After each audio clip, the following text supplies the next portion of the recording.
Hey everybody, welcome back to another action figure unboxing and review, G.I. Joe Classified Edition.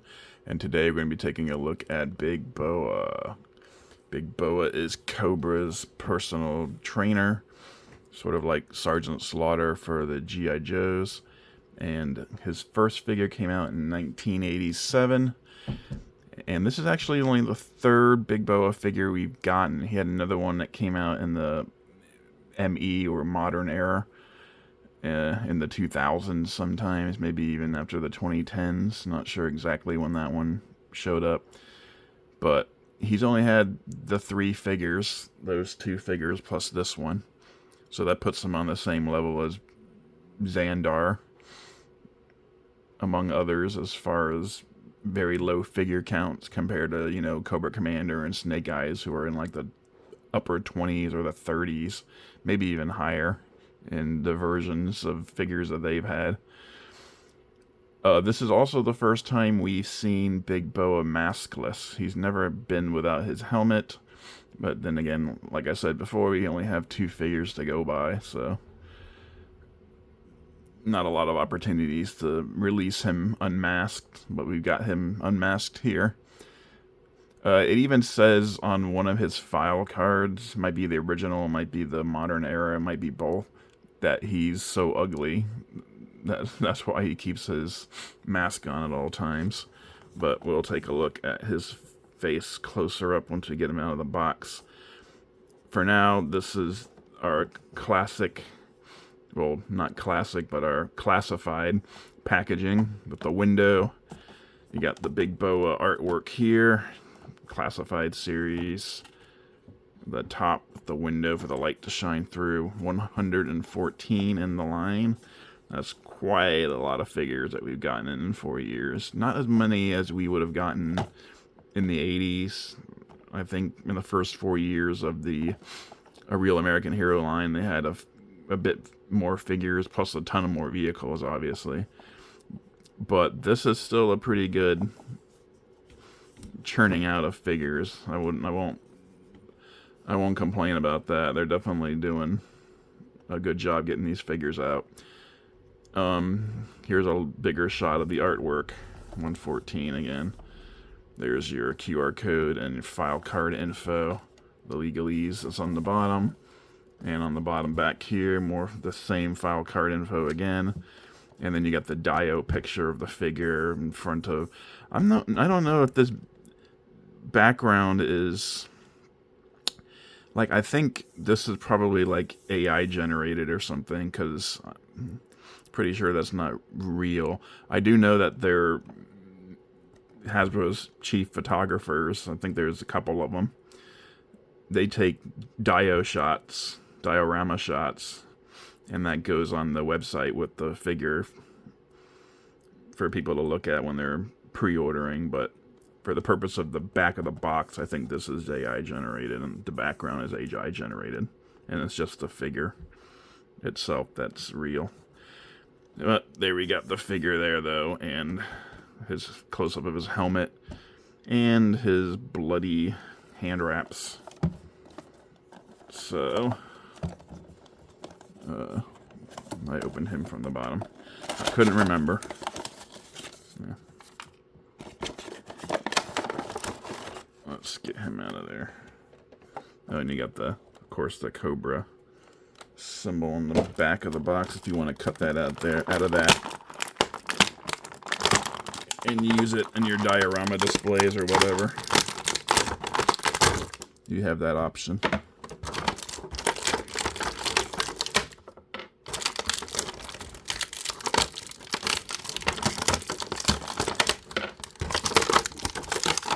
I'm pretty sure one of the reasons they gave Big Boa an extra head is because of how limited his accessory loadout is.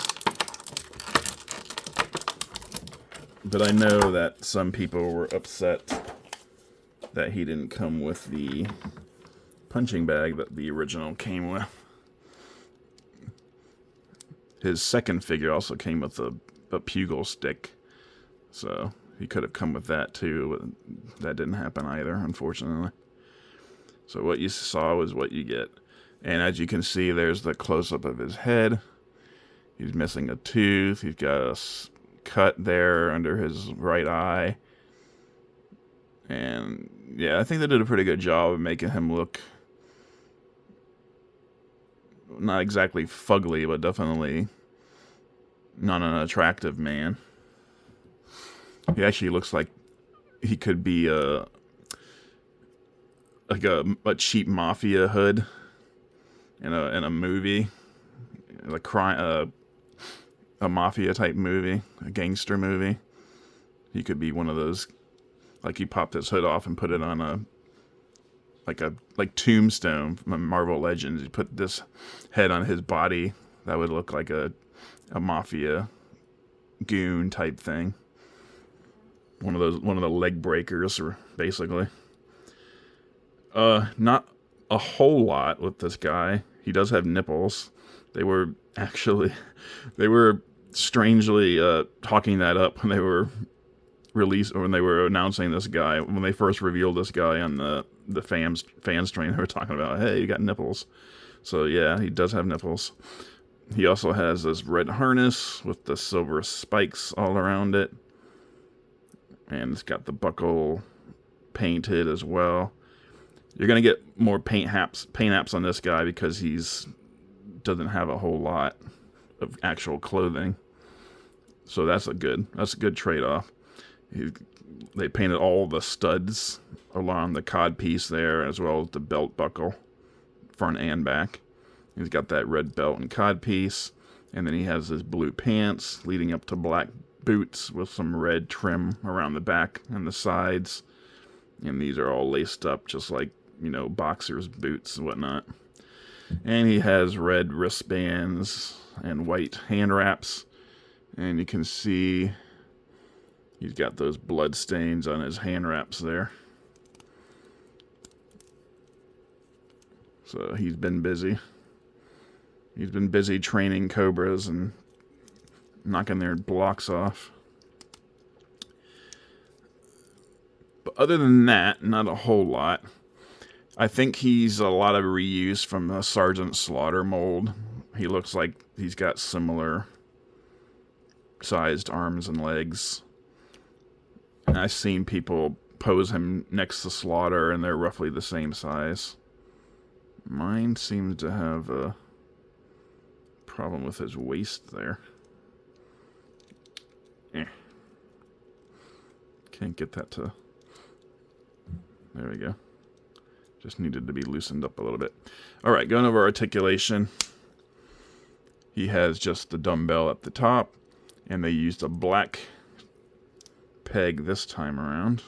Remember, Hawk had a brown one. So it's not always about using the same skin color as the character, because obviously you don't see the neck peg, so it doesn't have to be. It can just be whatever color plastic they happen to have on hand at the time. He can only look that far forward. This is the flaw with the barbell only philosophy that Hasbro G.I.Joe Classified is using, instead of using like the hinge in the neck like Marvel Legends does. And he can look this far up. He can do the Exorcist. He's got the tilt. He does have a butterfly joint. His arm can go all the way around. He can T-pose up just over 90. He's got the butterfly joint. He's got double jointed pinned arms, unfortunately. I think the arms are the same as like Roadblock and Gung Ho. That's why they're still pinned. He does have horizontal joints on both of his, or horizontal hinges on both of his wrists. He doesn't need vertical. He doesn't have a gun. He does have that male ab crunch. That's standard for G.I. Joe Classified male characters. He can go that far forward. He can go that far back. He can twist at the waist. Get a little bit further. If you use the waist as well, you can get further. There's an issue with that joint, I think. I think it's probably some of that cheap-ass soft plastic that they sometimes use for their weapons. I think they made his waist joint out of that. That's why it's having trouble staying still. Unfortunate. Come on, Hasbro, you're a billion-dollar company and you can afford to use the stronger plastics. He can do the Van Damme.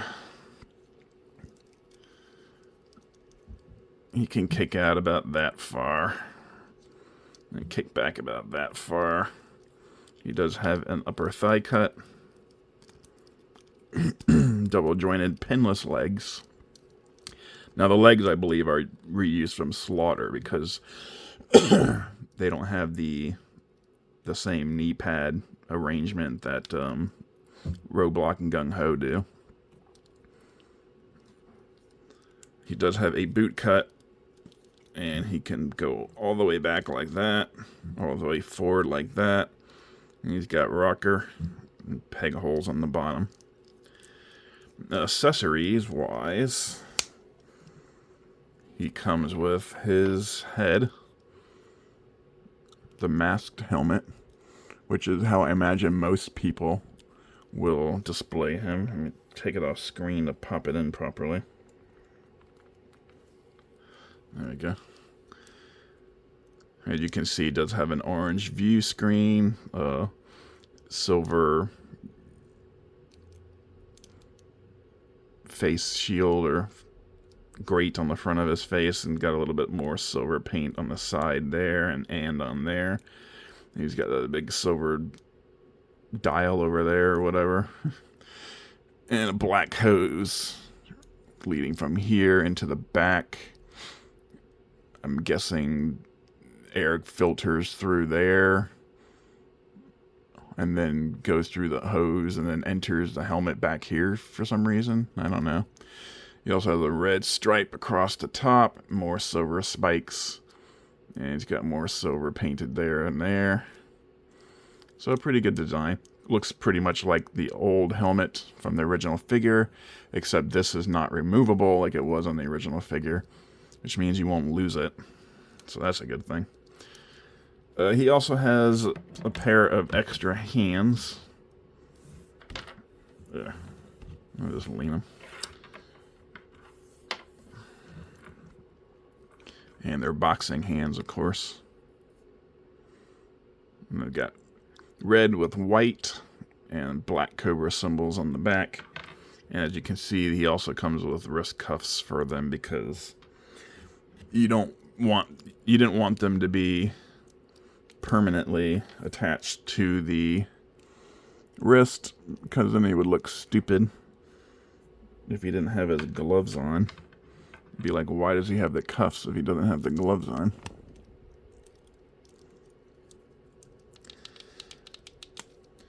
The thing is, because they gave him those hand wraps, those bloody hand wraps, I think a lot of people are going to have the same issue that I am, is that which way do you want to pose this guy on your display? Do you want to pose him in this classic pose with his boxing gloves, or do you want to have him in the more like MMA pose with the hand wraps and the blood stains? So that's a question everybody who gets this character is going to have to figure out, because he looks cool either way, you know? He looks good with the boxing gloves, and he looks good with the bloody hand wraps. I think I'll probably pose him in a classic way with the boxing gloves. Of course, if you pose him with the boxing gloves, you won't be able to use his final accessory, which are this pair of 90-pound dumbbells. He does have 2 of them. If you've ever been in a gym, you'll know that they have dumbbells like this. I've never personally used these dumbbells, although I have seen people who have. I can lift them. I just never. I usually train alone, so these are the type of dumbbells that, unless you're super strong, you really need to have a spotter to hand them to you when you're in position. If I were to use these, it would have to be for like bench only. Like, I wouldn't be able to curl these. This is too much weight. I can't curl 180 pounds with both hands, let alone 90 with each. But I can definitely bench over 180 pounds. So tricep pressing these with or, chest pressing, dumbbell pressing with 290s would probably be doable. But again, I don't usually do dumbbell press when I'm at the gym. I tend to stick to just normal bench. But with the normal barbell, And there we have Big Boa. Sergeant Slaughter has his nemesis. Originally, the G.I.Joe team was supposed to have Rocky Balboa in on their team. Like, he was supposed to be a celebrity member, just like the Fridge and, Sergeant Slaughter. But the deal with Sylvester Stallone fell through. And so instead of Rocky Balboa, we got Big Boa. So I know there's some people that probably think that Big Boa is designed to be Rocky's enemy, but no. He was designed because the deal fell through. They had already done this. They had already gone this far. They had already designed parts for a potential Sylvester Stallone Rocky figure. So when it fell through, they didn't want it to go to waste. And that's where Big Boa came in. I usually have him facing off against Slaughter because they're similar sized. But Slaughter has several possible opponents, like Serpentor, who was a big opponent for him in the Sunbow cartoon. They were both instrumental. Well, Sergeant Slaughter was instrumental in Serpentor's creation. And then they also had some pretty epic battles against each other in that Serpentor Arise, a mini-series. And then we went to the G.I. Joe the movie in 1987, and Serpentor kind of moved on from Sergeant Slaughter to become Falcon's nemesis after he injured Duke. And so Slaughter ended up with Nemesis Enforcer as his nemesis instead. So until I get Nemesis Enforcer, I'm probably going to use Big Boa as Slaughter's nemesis. I had the original Slaughter, or not the original, I did have the original Slaughter, but I had the original Big Boa as well as Crocmaster. I got them roughly the same time. I thought they were both really cool. I was kind of a big fan of the masked Cobra guys because I thought they had neat designs. So I have a soft spot for Big Boa and Crocmaster. They were two of the better figures I got in the 87 wave. And I still have them, I believe. I'm pretty sure they're both busted, though. I think they're missing thumbs, they're missing crotch pieces, their O-rings are probably snapped. But I still have their pieces somewhere. Anyway, that's it for Big Boa. Thank you very much for watching. Comment down below, like and subscribe. Stay tuned Tuesday when I'll be reviewing Angel from Marvel Legends, and then Friday will be Ant-Man and the Wasp, or Giant Man and the Wasp, if you will. Go to my community tab and vote on the poll to see who I will review next week. And until then, I'll see you next time.